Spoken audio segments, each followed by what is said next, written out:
Hi guys! In today's chapter, we're going to see things really come to a head as the raging storm outside comes to a head. At the same time, we're going to learn a little bit more about Celeste's gift and its true purpose. These answers are going to help her just in time for a curveball to come flying around the corner and knock everything back into chaos. Are you ready for this? Let's get reading. Chapter 17, A Perfect Storm. Here we go. You won't answer my calls, so I had to come in person. I have a good reason to avoid your calls and a good reason to send you away right now. No, please, hear me out. I just need a few minutes of your time, please. Everything in my body is telling me to slam the door in your face right now. And you have every right to feel that way. But if you would just give me a chance. Hey, Wesley, what are you doing standing like that out in the rain? Come on in and dry yourself off. Mr. Day put his hand on Wes's shoulder in a fatherly manner and guided him down the hallway.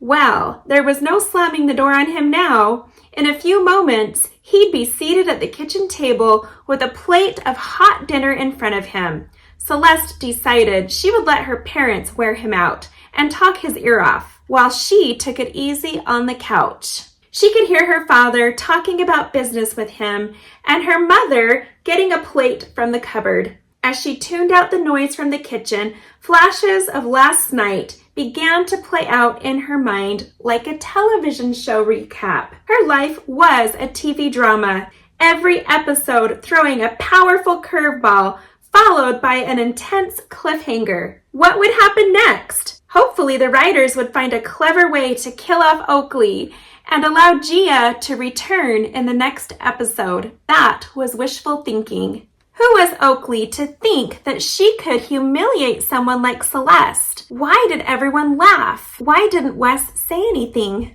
And why did he go behind her back and tell her parents that she was cuckoo? Why would he make up that story? This had to be Oakley's doing. She must have conjured up a story about Celeste talking to herself and then convinced Wes that it was true. But why would he tell her it was Ezra? Was that the result of Oakley's conniving probing? Anyway, Celeste looked at it. Oakley's dirty fingerprints were all over this one. Maybe that's why Wes was here, to tell her that this was not his doing. And even if it wasn't, he just stood there and allowed them all to laugh at her. Not to mention the way that he was dancing with her. As far as Celeste was concerned, he was just as guilty. The rain continued hitting hard against the windows. It was now growing darker outside and in the living room. Frequent flashes of lightning revealed the time on the grandfather clock. It was 8 o'clock. Celeste wondered what Ezra was doing right now. She would give anything to be with him, to see his face and hear his comforting voice. Why couldn't she have a phone number, an email, or better yet, an address? It was so unfair that the ball could never be in her court. An image of Ezra standing by the tree last night flashed before her. He looked right at her, didn't he? Why couldn't she find him? There had to have been at least 150 people there. It was insane. Who invited Ezra? Had he come because he knew Celeste was there? There were so many questions running through her mind. The images of the dark shadows and distraught beings in Oakley's house had haunted her all night. Why had she seen them? Was this related somehow to her gift? If only Google had the answers. Celeste, darling, can I come visit with you for a bit? Her stare was broken by the sound of her grandmother's sweet voice. Of course, Grandma. Have a seat. How are you holding up from today? Oh, I'm fine. After hearing about your experiences, I don't feel so alone in this anymore. I'm so proud of your parents and the changes they are making. Now that I'm here, I'll see to it that they recognize the blessing that your gift truly is. Grandma, how old were you when your gift first manifested itself to you? Oh, I was about 5 years old. 5? That's about how old I was when things started happening. Were you scared? No, I didn't know any better. My parents thought it was all just me learning how to use my imagination. In fact, I had a regular visitor and my parents called him my imaginary friend. So over time, I did as well. Did you have any friends? Yes, I had friends. My imaginary friend would usually come when I was sad, alone, or scared. He always cheered me up. When strange things happened to me with my abilities, he was the only one who would listen and believe me. As I grew older, I saw less and less of him. In a way, I was sad, but I also realized I had finally come to accept my gift and was using it to do good. It was as if I didn't need him anymore. I do think about him every now and then.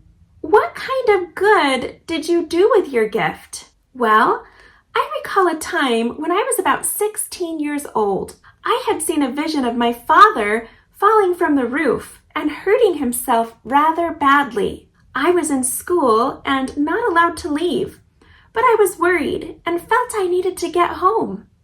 I snuck out of school and ran home as fast as I could. I found him there in the backyard, lying on the patio, and I was able to call for an ambulance. It turned out he was bleeding internally, and if I hadn't found him until after school, he would have been dead. I wasn't able to prevent him from falling, but I was able to prevent him from dying. However, that wasn't always the case. The day that my grandmother passed away, I had seen a vision of her choking in the kitchen. I called my mother and then drove over to my grandmother's house as quickly as I could get there. In the vision, I saw that she had died, but I also saw that there was a box tucked away under her bed, and I could see myself taking the box. After the ambulance arrived and they pronounced her dead, I turned my focus to my mother, who was having a very hard time dealing with the bad news. I remembered the box, and I went upstairs to get it. I put it in my car where it sat for a few weeks untouched. The next day, a mysterious fire broke out and burned my grandmother's house to the ground. We were devastated, and my mother was heartbroken as she had lost many treasured memories and had not had the chance yet to clean out the house. It was too much pain to bear within a 24-hour period. After the funeral, my mother called. Her sorrow was unbearable, and she said that she couldn't go on another day. I told her I would be right over to comfort her. When I got in the car, I remembered the box, and I was excited to be able to give that to her. I showed her the box, and her face lit up with joy. She opened it, and we discovered my grandma's journals and pictures. It was a beautiful treasure to have. She was able to read the personal thoughts and feelings of her mother, things that she had never known. It was as though her mother was there speaking to her. I'll never forget it. Celeste smiled while reflecting on what her grandma had just shared. She soon forgot about the raging storm outside and all of her anxieties from today and the night before. You see, honey, you can't shut it off. When you see a tragedy happen and you realize you can't prevent it or stop it, you just need to wait. There is more to be shown. I was shown how to comfort my mother, not how to save my grandmother. Do you think that's why I saw Adam's death? Was there more for me to see? Did I shut it off too soon? We'll never know in this life, but honey, I saw more. Celeste sat up in pure awe. She wanted to know more as she reflected on that horrible day. What did you see, Grandma? Will you tell me? I saw you. I saw you running home. I saw your pain and despair. I saw your parents' disbelief when you shared with them what you experienced. I saw your agony and loneliness. I saw this so that I could help you. But I wouldn't let you. I shut down after that. Yes, you did, sweetheart. The night of your accident, I saw that too. All I could do was get down on my knees and pray. I prayed as hard as I have ever prayed before. I didn't stop praying until I had got the phone call that you were at the hospital and I knew you were going to make it. After that, my prayer became one of gratitude, and I thanked the Lord that He had heard my prayers and answered them. Celeste felt a change come over her heart. It was all becoming clear now. She had been preserved for a reason, to help others. Suddenly, her frivolous worries of the day now seemed so petty. How could there be room in her heart for love when she had harbored so much anger? It was time to release it all, and she began to cry. "What's the matter?" Wes came in and sat down on the couch as Celeste's grandmother kissed her on the forehead and left the room. "Never mind," she said. "I thought you had something to tell me." His damp hair was matted down, and this was the first time in a long time that Celeste had seen Wes have a bad hair day. "I need to apologize, and if I'm going to get this off my chest, I need to tell you everything." "I'm listening." "Celeste, the night of your birthday, I wanted to be with you more than you know. After you went off with Gia, that bothered me, and I didn't see a need to resist Oakley's pursuit at the time. When I was on the Ferris wheel with her, she spotted you down below, having a conversation with yourself. I looked over to see for myself, and as much as I hate to admit it, I saw with my own eyes that you were talking to yourself." "What exactly did you see, Wes?" "You were talking to the air. And then you got on the carousel alone and continued talking. I had never seen you do that before, and it really worried me." "Worried you? I'm just not buying your story. Let me finish. I didn't know what to do about it, and seeing that Oakley knew and could use this to her benefit, I needed to do something quick. I was afraid to confront you about it because I didn't want to upset you, and I was still in denial myself. So I went to your parents." "Yes, I know. I heard all about it. But I had no idea it was you until last night." Feelings of anxiety and hurt were beginning to fill her heart. Celeste did her best to hold her emotions back. She needed to stay in control of her actions, words, and emotions. What he was telling her still wasn't making a lot of sense, but she needed to do her best to forgive, as hard as it was. "I really thought it was the right thing to do at the time. I didn't want this weighing on my mind every time I saw you. I didn't want Oakley to share it with the world. When I found out about that guy you were interested in, I couldn't help but feel jealous. And at times, it seemed like you were disconnected from our conversations and thinking about him.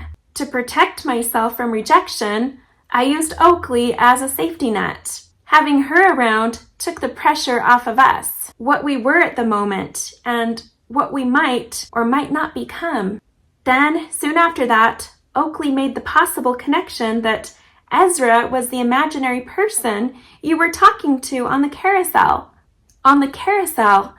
I have to admit, at first I was relieved that he might not be real, but then I saw what she was trying to do. And I realized I let things get way out of hand. Whenever she felt I was slipping from her fingers, things got pretty ugly. You know, the accusations about you. As long as she thought she had a chance with me, she let it go. So when we arrived at the party, I needed a game plan to keep her quiet and to keep everyone happy. I was looking for distractions to avoid what ended up happening anyways. I thought if I could just control the situation somehow and stay on her good side, she might have a change of heart, or at least forget about it. But then the inevitable happened, and I'm so sorry. Celeste, I never meant for this to escalate the way that it did. Wes, really, I appreciate your honesty, but what bothers me the most about all of this is the fact that I was never allowed to defend myself. Here the two of you were assuming that you saw something you didn't, and then this misunderstanding made it to the ears of my parents, and that was devastating. If you'd only have come to me first, I could have cleared this whole thing up in a matter of minutes. Misunderstanding?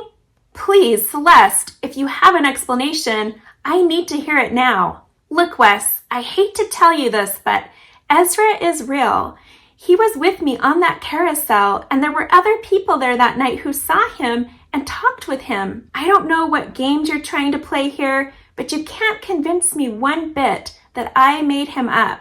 I never said you made him up. I'm sure he's very real to you. Okay, I see what's happening here. And if it's going to be this way, then I guess it's my word against yours. It's pretty sad that things between us have to end like this. Celeste, that's just it. There is more to the story than you realize. Like what? Oakley has a thing for Ezra too?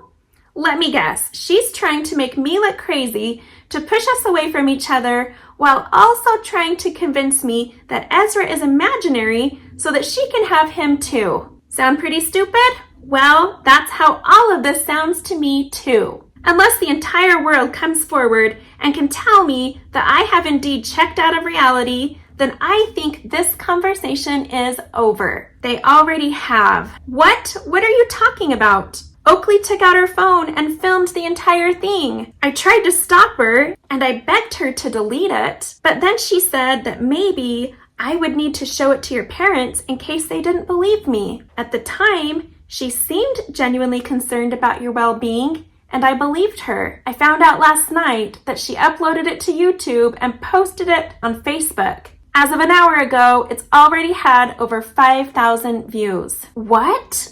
I didn't want to tell you, but I realized it was better for me to tell you than for you to find out another way. Wes took his phone from his pocket and pulled up the video.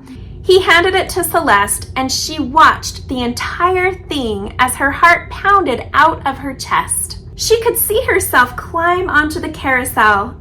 The camera zoomed in. There she sat on the gray horse, having a lively conversation with no one. The white horse was moving up and down with no one on it. The video was titled, "Conversation with a Horse." Her heart sank, and she felt as though she were going to be sick. You see? That's exactly what we saw. I'm not making this up, and I'm not playing games. I care about you, Celeste, so much more than you'll ever know. A lot has happened in the last 20 hours that you're never going to believe, and I feel like a changed man. I'm done sitting on the sidelines watching you live your life and just being around you during the timeouts. I want to be there with you through every minute of the game. I want to help you however I can. You want to help me? Then go away and don't come back. Celeste ran upstairs to her room and locked the door. She jumped in her bed, pulled the blanket over her head, and began to cry. Her tears soaking into the cool beige sheets were the only thing she could feel at the moment. Today was not supposed to end this way. Things were supposed to be getting better. She was supposed to forgive and forget. Her grandmother had just filled her soul with hope moments ago, and Wes had ripped it right out of her. Now questioning what was real and what wasn't real, Celeste began to think about everything and everyone in her life. How was she to know? How would she ever know? How could Ezra have been a figment of her imagination? His voice, those eyes, the comforting words, all non-existent. Had this been her mind's way of coping with all of her baggage? Something her brain created to take her from survival mode to recovery mode?